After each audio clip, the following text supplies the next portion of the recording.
whenever you place a Photoshop file into InDesign, you can always right click and choose Object Layer Options, and this allows you to turn layers on and off. As soon as you have the preview option on, you will be able to see what happens. So for example, if I turn off the photo layer, you can see that I already separated the background from the book and the leaf. So if I turn off the book, I have also the leaf on a separate layer. Now this was necessary to be able to create that interaction where the images will move around, and so they can go behind these elements.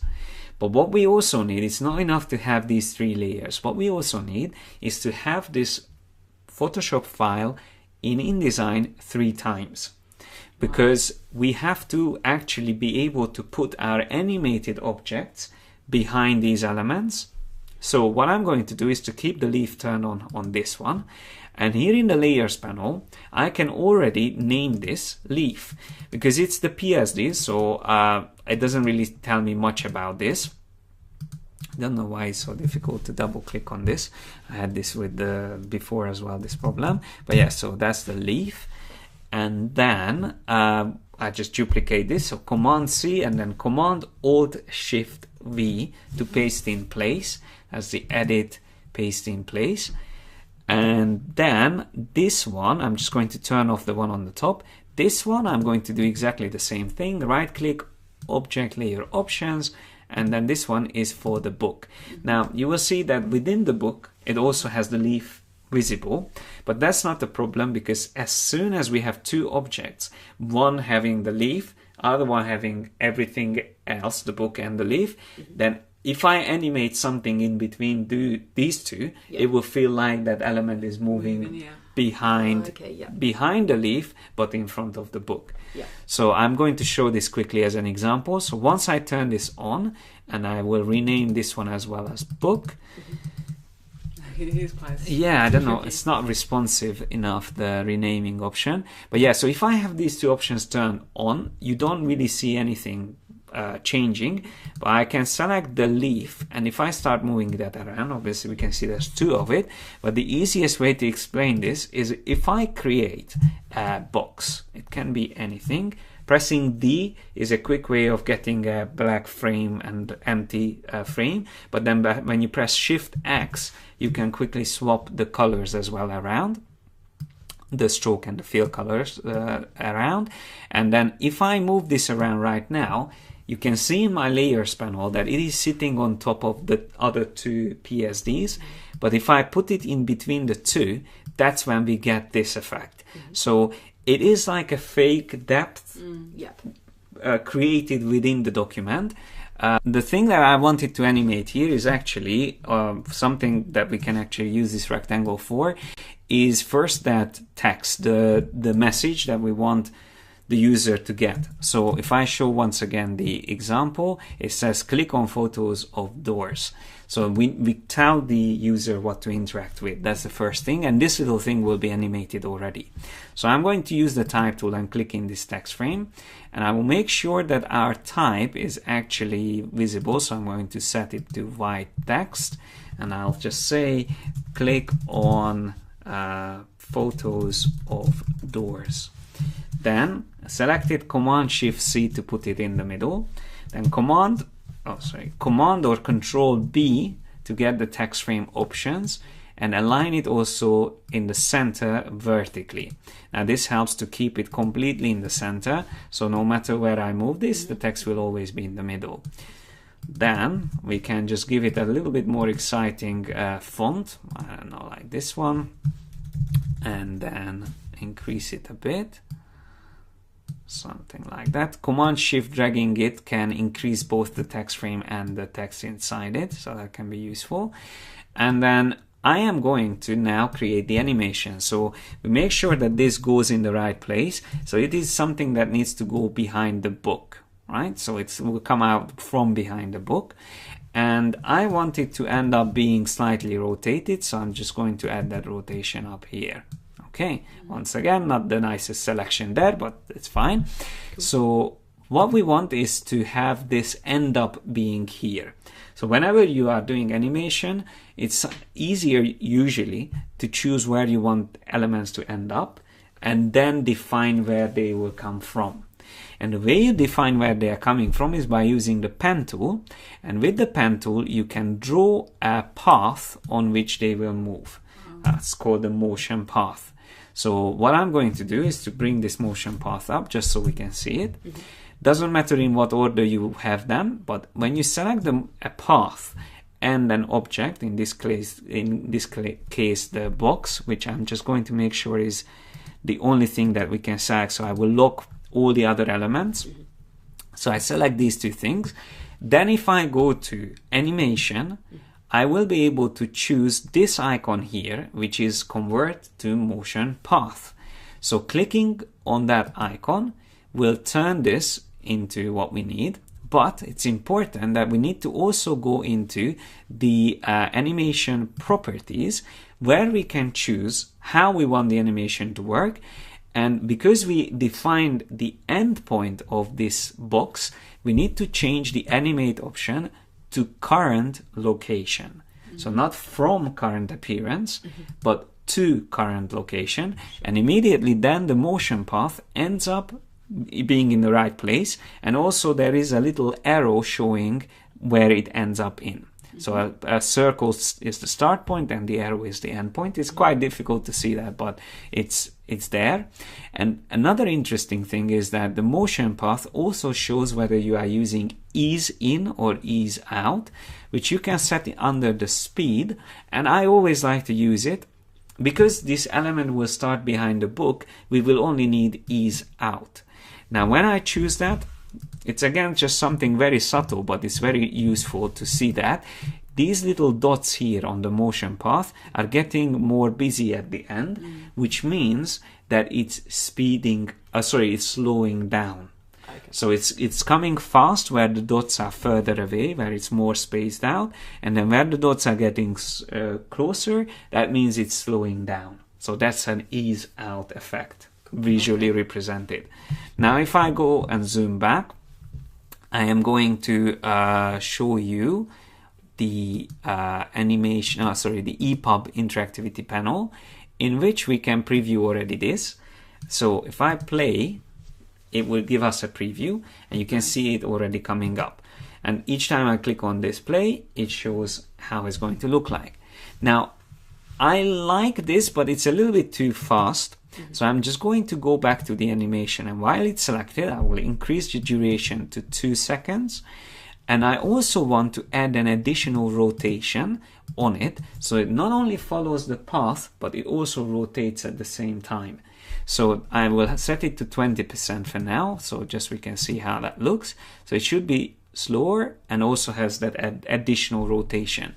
But because we already had it rotated, this is going to add 20% on top of that. Yeah. So in these cases, it actually makes sense to keep the frame straight. Because it will rotate. Yeah, exactly. Because then the rotation will be added on top of that. And there you go. Even 20% is too much. So this is just a fine tuning. Let's go down to 10%. And by the way, at the bottom of each interactive panel, there is this icon which will preview the spread, and it takes you to that other panel. Just a faster way to bring it up. And that's quite good now. Nice. So it's a subtle rotation, but still visible. Just a really subtle rotation, still visible.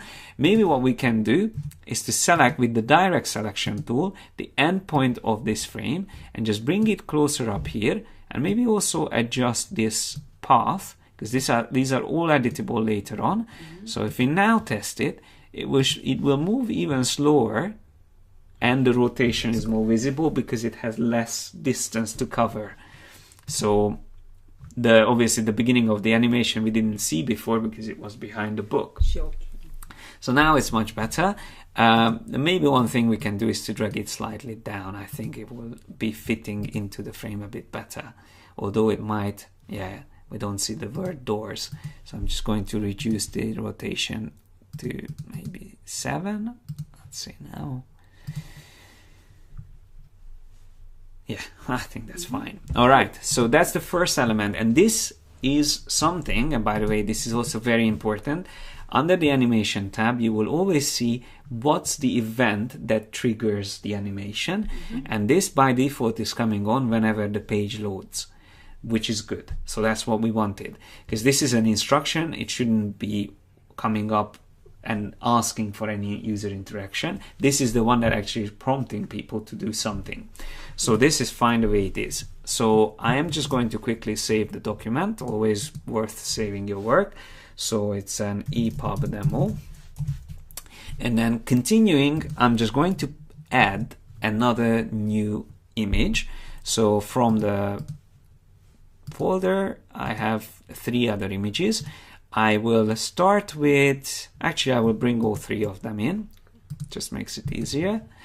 And in InDesign you can place multiple images in at the same time by holding down, click and dragging and then pressing right or up arrows, and then multiple images can be placed in. It's the gridify feature.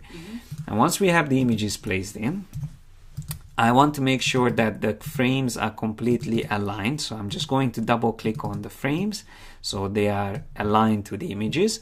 And then having all 3 of them selected, I am going to increase the stroke on them to maybe, well, let's do 10 points just to get that printed photo effect.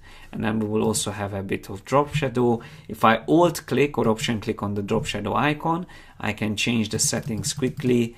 I like to reduce the distance to 0 and also the opacity. By the way, if you have the preview, you can see that opacity can also be reduced a bit more. So it's a very subtle drop shadow. It's not in your face. It's just really subtle, and you can see it here, how it looks. But that gives the impression of depth. So that's all. And by the way, if you wanted to create more like a photo like this, where you have more white space at the bottom, what I would do is to, once I have my stroke ready, I would draw an additional frame and set it to white. So I'm just going to quickly set this to white, and then obviously put it behind the image and then group it together. But it's important that if you do it this way, then the effect, the drop shadow effect, should be not on the image but on the group.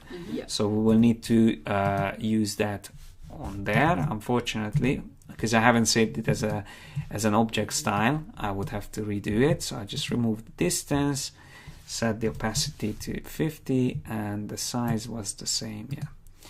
So there you go. So that's just another way of quickly doing it. Now if I have these 3 photos placed here, I am going to keep them together, but I will already add a little bit of rotation on them just to have a little bit more randomness to the whole composition. Something like that. I think it's good. Okay. I think that's fine.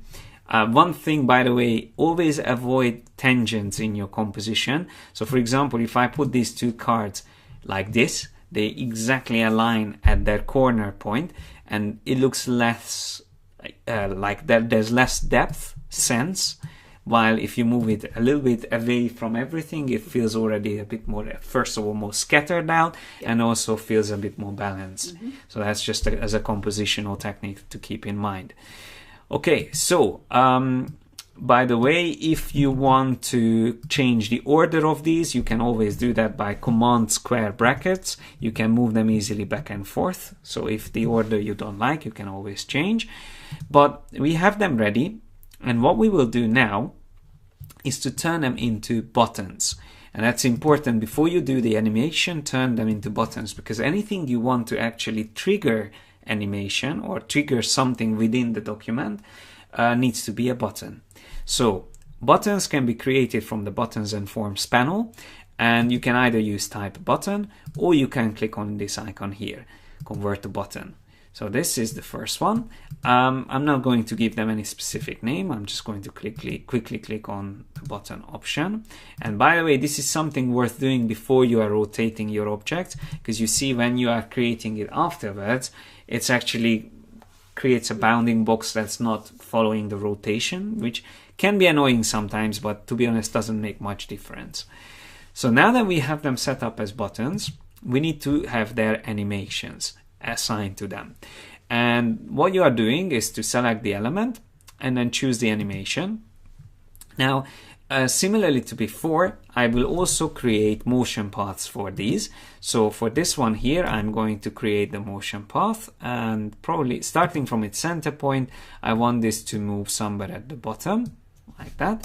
So then I select these two elements, and from animation, I create the motion path by clicking on that icon. So that way it generated the movement, similarly to what we had on the top.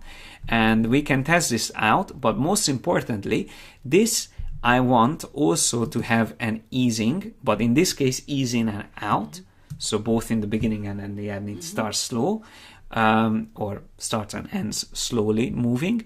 And I also want to make sure that it's actually assigned to itself, so whoever is clicking on it will start this animation.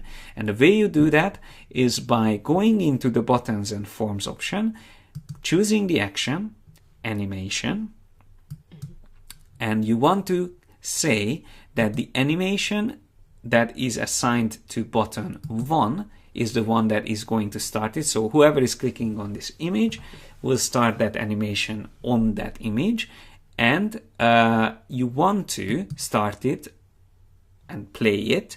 But one thing is, yes, and it's important that what triggers it is the release or tap, so if someone clicks on it. But it's important to know that you can also choose things like roll over. So on desktop, that's an option. But just bear in mind, if someone is using the EPUB on an iPad, there's no rollover there. Yeah. So in those cases, if you choose rollover, it will just revert into release. So like no more click option. But yeah, we will just use the on release or tap.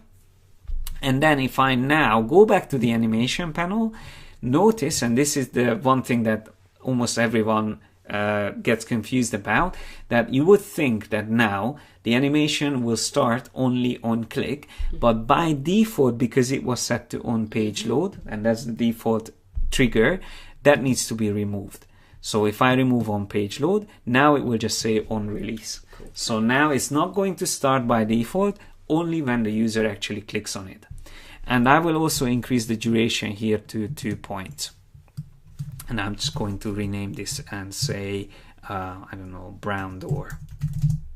So we know which image we are talking about.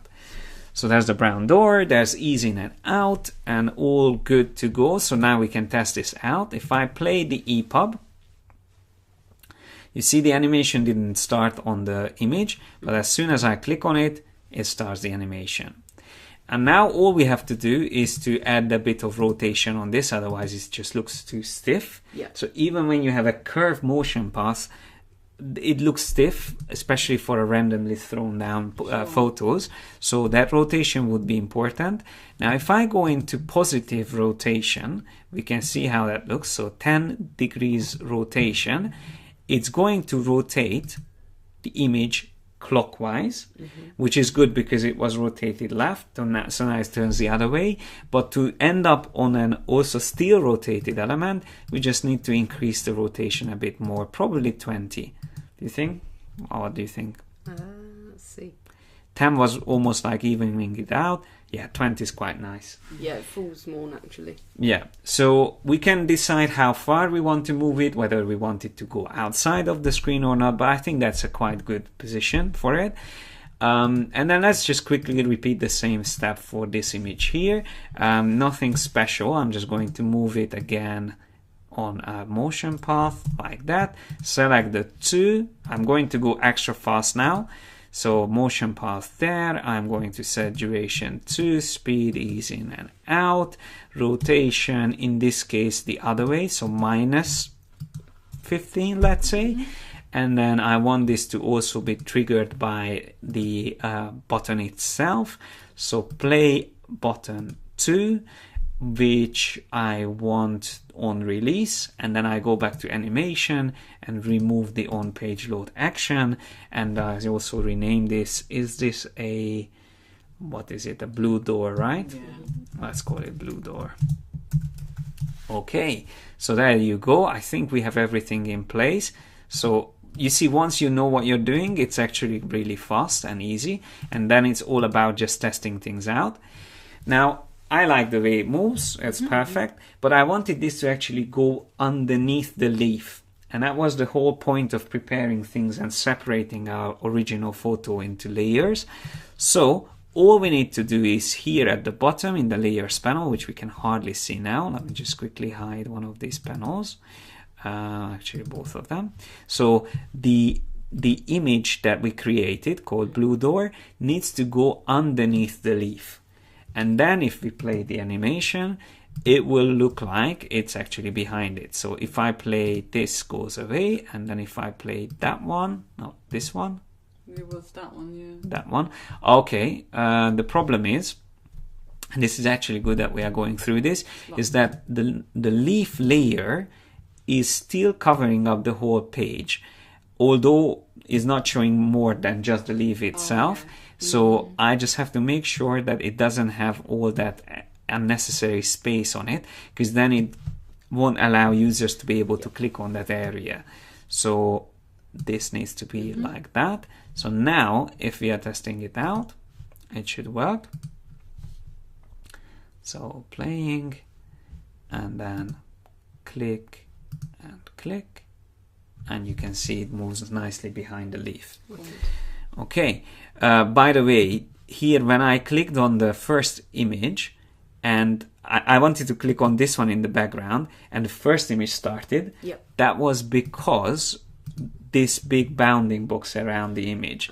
So that's why it's important to do the button before you rotate the element, because these empty areas will still be considered as active zones that users can click on. So that's just something to bear in mind. Cool. And then the last one is probably the most trickiest, because that needs to go behind the book, but it needs to start in front of the book. So it cannot be the same element. It has to be two separate elements that will be animated. So again, it's getting a bit more advanced here at this point, the demonstration, but hopefully it will make sense. So I am just going to create a very simple motion pass for this to be able to go here, just a subtle curve on it, and I will set it up to have that animation. So it's until we need to create the second one, it's exactly the same thing as before. I can add a bit of rotation on it, maybe the other way actually would be better, and duration 2 seconds, and then we need to add the action. So again, the animation starts when we click on that button, and then going back animation, removing on page load, and call this one cyan door. I'm just going to call it. All right, so now if we are playing it, it will play the first part of that animation. So moving these two things around works. This moves outside or away, but then to be able to move it back, or to have already that animation assigned to it, we need to add a separate image. So the same image that we had here needs to be duplicated. But at this point, it's again more important where the image needs to be ending up in than where it starts. So what I'm going to do is to go back to the animation, and I will change to current location, and then I will set up where I want it to end up. Now if I play it again, we can see where the original point will be now, and that's actually not bad. So it's fine from where it starts, and that's where it ends up. And the reason why it was important to set the end point up, because then we can copy, paste in place to have another cyan door, which automatically is set up as a completely separate button. So the first cyan door that we have, which can be cyan door 1, that I'm just going to select, needs to have the animation attribute called hide after animating. Cool. That way it will animate itself and immediately disappear. Yeah, and then the next animation that will start will be on the cyan door 2, which we select, and we need to define that. So the cyan door 2's animation will be that it is going to move again with the motion path, but probably in this case we need to remove or change the motion path from current appearance, and I'm just going to make sure it moves in the right place. So it needs to go behind the book. So using it's not showing it. Using direct selection tool, first we need to select the motion path, then select the endpoint, and then put it where we want it. So going behind the book, something like that. Okay, so that doesn't have to actually go all the way there, probably around here. That's fine. So it moves behind the book, and then we need to just double check the animation should have the same attributes because we duplicated it. So 2 seconds, -10, it doesn't need to be hidden after the animation. But what is important is to hide until animated, because we don't want it to show up there before the animation starts. Yeah. And the only way InDesign will know to turn it on is by going into the timing options, which we have here, the timing options.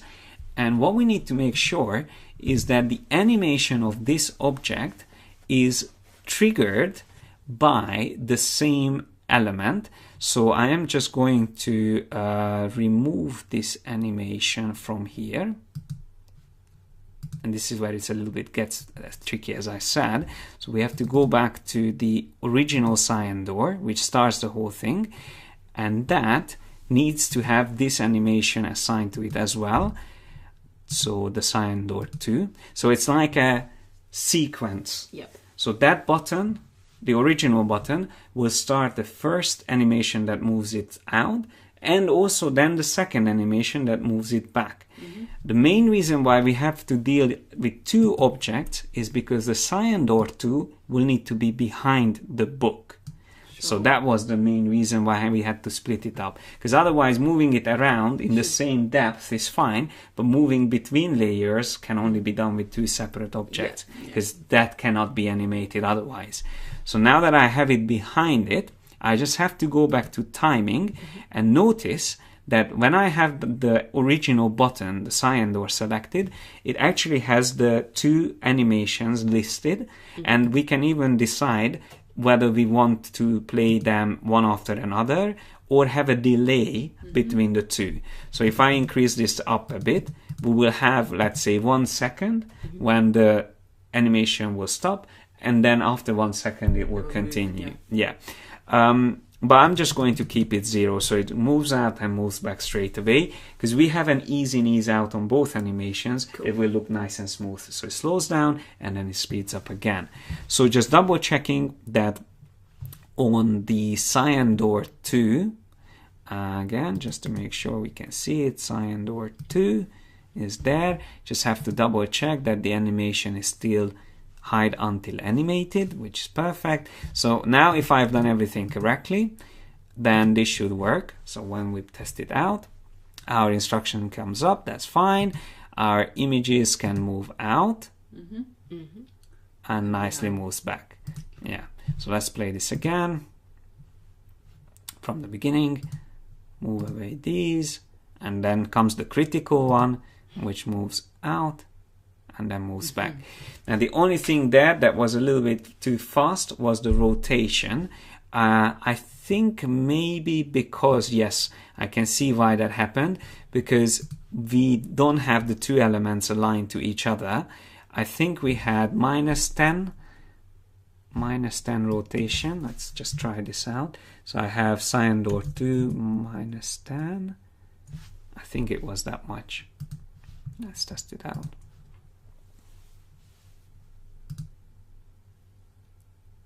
No, it was the other way around. So if I just select this, and we need 10 degrees on it.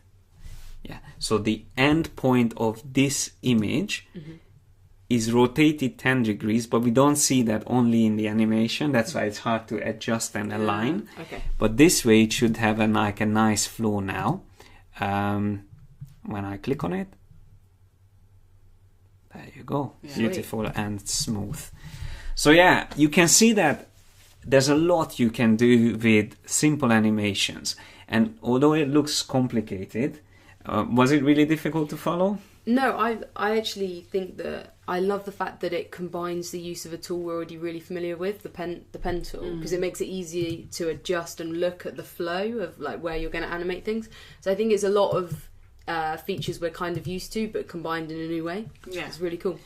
Yeah, so the good thing about interactive design is that within InDesign, as you said, is really like most of the things you should be familiar with, like the frames, how to work with them, styles, layers, and then no coding necessary at all. It's really just adding that intelligence to the document.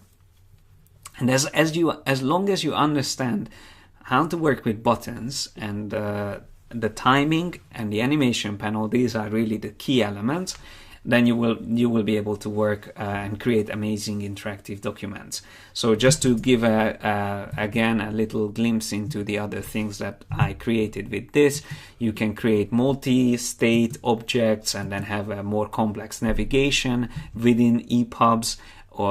This is, by the way, not something you will be able to do in interactive PDFs, because interactive PDF doesn't support animation, but you can use publish online in InDesign, which is another option.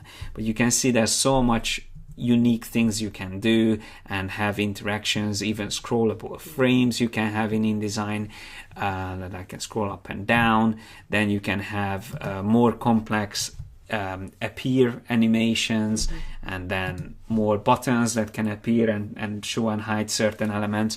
So these things will be the things that I'm going to explain and cover in much more detail in our upcoming course in the InDesign for interactive publishing. Cool. Okay, so thank you guys again, and then we will see you guys soon somewhere on Patreon or on YouTube. So thanks again. Sweet. And have a nice weekend. Thanks, guys. Goodbye. Bye. Thanks a lot for staying till the end. I hope you found the video useful. Don't forget to subscribe to my channel, as I'm adding similar content regularly. To be able to publish more videos and do live streams, I would really appreciate some help from you. All you have to do is to go to my Patreon site and decide how much you think you can spare to support me. In return, to show my appreciation, I will give you special rewards each month. Thanks a lot in advance, and see you in the next one.